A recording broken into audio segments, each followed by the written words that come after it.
BJP అగ్రనేతకు అరుదైన గౌరవం దక్కింది. దేశంలో అత్యున్నత పౌర పురస్కారం భారతరత్నను రాజకీయ కురువృద్ధుడైన లాల్ కృష్ణ అద్వానీకి ప్రకటించారు. ఈ మేరకు ప్రధాని నరేంద్ర మోదీ అద్వానీకి ఫోన్ చేసి శుభాకాంక్షలు తెలిపారు. అద్వానీకి భారతరత్న ప్రకటించడంపై ప్రధాని మోదీ ట్వీట్ చేశారు. దేశాభివృద్ధిలో అద్వానీ చేసిన సేవలు మరువలేనివన్నారు.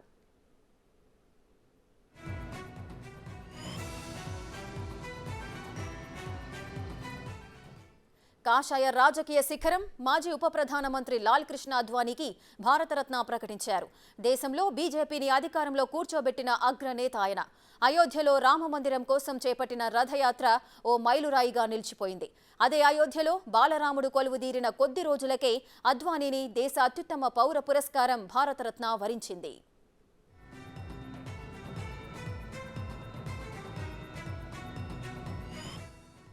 దేశంలో 2 సీట్ల బీజేపీని కేంద్రంలో అధికారంలోకి తీసుకొచ్చిన అగ్రనేతల్లో వ్యూహకర్తల్లో అద్వానీది ప్రత్యేక స్థానం.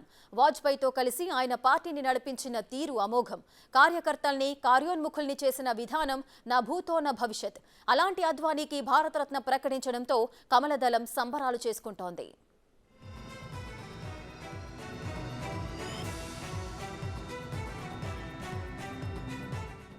లాల్ కృష్ణ అద్వానీ 7 దశాబ్దాలకు పైగా ప్రజా జీవితంలో కొనసాగుతున్నారు. ఆర్ఎస్ఎస్, భారతీయ జనసంఘ్, బీజేపీ ద్వారా మాతృభూమి కోసం ఆయన చేసిన సేవ, త్యాగం, సహకారం అసాధారణమైనది. నిష్కలంకమైన, స్వచ్ఛమైన, నిజాయితీ గల వ్యక్తిత్వం. తన వ్యక్తిగత ప్రజా జీవితంలో అత్యంత విశ్వసనీయత కలిగిన నాయకుడు. జాతీయ, అంతర్జాతీయ వ్యవహారాలపై అపారమైన జ్ఞానం, అనుభవం ఉన్న వ్యక్తి అద్వానీ. అద్వానీకి అన్ని విధాలా సమృద్ధిగా, సక్రమంగా సమున్నతమైన భారతరత్న పురస్కారాన్ని ప్రకటించారు. అద్వానీకి భారతరత్న ఇవ్వాలని వేలాది మంది పార్టీ కార్యకర్తలతో పాటు సాధారణ ప్రజల ప్రగాఢ కోరిక. తాజాగా ఆయనకు భారతరత్న కేటాయించడంతో వారి కోరిక నెరవేరిందనే చెప్పాలి. 1967, 70లో ఢిల్లీ మెట్రోపాలిటన్ కౌన్సిల్ చైర్మన్ ఉన్నారు. 1970 నుంచి 72లో భారతీయ జనసంఘ్కు అధ్యక్షులుగా పనిచేశారు అద్వానీ. ఆ తర్వాత 1970 నుంచి 76లో మొదటిసారి రాజ్యసభకు ఎన్నికయ్యారు. 1973, 77లో భారతీయ జనసంఘ్కు రెండోసారి అధ్యక్షులుగా పనిచేశారు. 1976, 82లో రెండోసారి రాజ్యసభకు ఎన్నికయ్యారు. 1977లో జనతా పార్టీ జనరల్ సెక్రటరీగా, 1977, 79లో సమాచార ప్రసార శాఖ మంత్రిగా పనిచేశారు. 1980, 86లో బీజేపీ జనరల్ సెక్రటరీగా ఎన్నికయ్యారు. ఇక 1976, 82 మధ్య మూడోసారి రాజ్యసభకు ఎన్నికయ్యారు. ఇక 1986 నుంచి 91 వరకు బీజేపీ అధ్యక్షులుగా ఉన్నారు.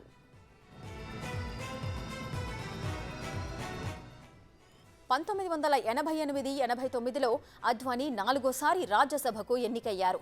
1989, 91లో తొలిసారి లోక్సభకు ఎంపీగా ఎన్నికయ్యారు. ఇక అదే సభలో ప్రతిపక్ష నేతగా కూడా పనిచేశారు. 1991లో రెండోసారి లోక్సభ ఎంపీగా గెలిచారు. 1991 నుంచి 93 వరకు ప్రతిపక్ష నేతగా ఉన్నారు. మళ్లీ 1993 నుంచి 98 మధ్య బీజేపీకి అధ్యక్షులుగా పనిచేశారు. 1998లో మూడోసారి లోక్సభకు ఎన్నికయ్యారు. ఆ తర్వాత ఏడాది వరకు కేంద్ర హోంశాఖ మంత్రిగా బాధ్యతలు స్వీకరించారు. ఆ మరుసటి ఏడాది జరిగిన ఎన్నికల్లో 4వసారి లోక్సభ ఎంపీగా గెలిచారు.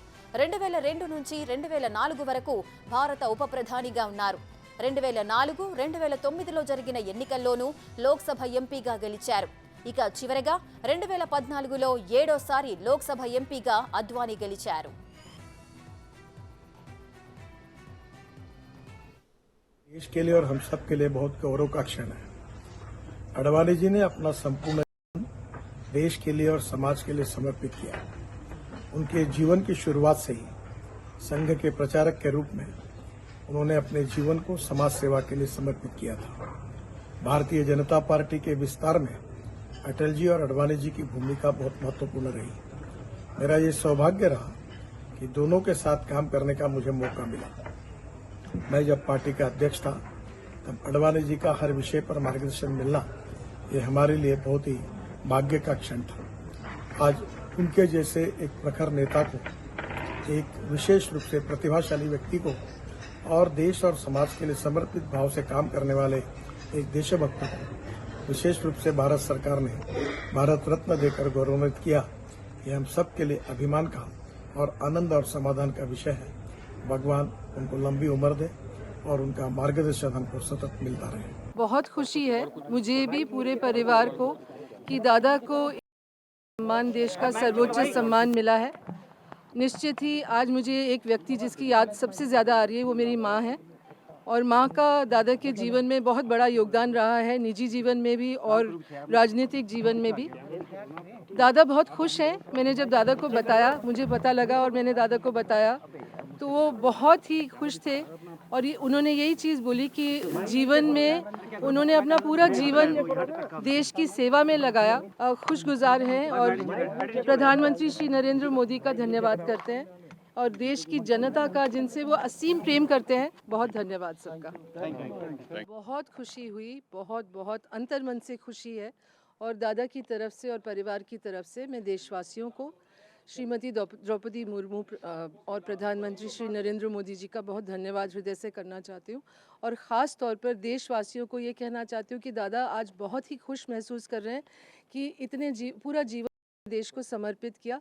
इसके लिए वो अपने को बहुत खुश नसीब मानते हैं और देशवासियों का बहुत धन्यवाद और आभार व्यक्त करते हैं। पहले देखे तो हर पॉलिटिकल रैली में अद्वानी के पीछे मोदी रहता था, हर जगह में। अभी मोदी ने प्रधानी बनने के बाद ये अनाउंसमेंट किया था, आपको कैसा लग रहा है? बहुत अच्छा लगा, बहुत खुशी हुई है और सब हम लोग साथ में एक परिवार की तरह हैं, तो बहुत खुशी है। बीजेपी, धन्यवाद। दूसरे पार्टी में नेता लोग भी उसको शुभाकांक्षा बोल रहे हैं, अभिनंदन बोल रहे हैं। बेटी ठीक है, करेंगे। ये राम जन्मभूमि पे विशेष कृषि किया था अद्वानी जी ने, वो उसमें गया नहीं, गए नहीं क्योंकि ठंड बहुत थी, पर हम लोग सब टीवी पे देख रहे थे और बहुत खुश थे। उनके जीवन का सपना साकार हुआ।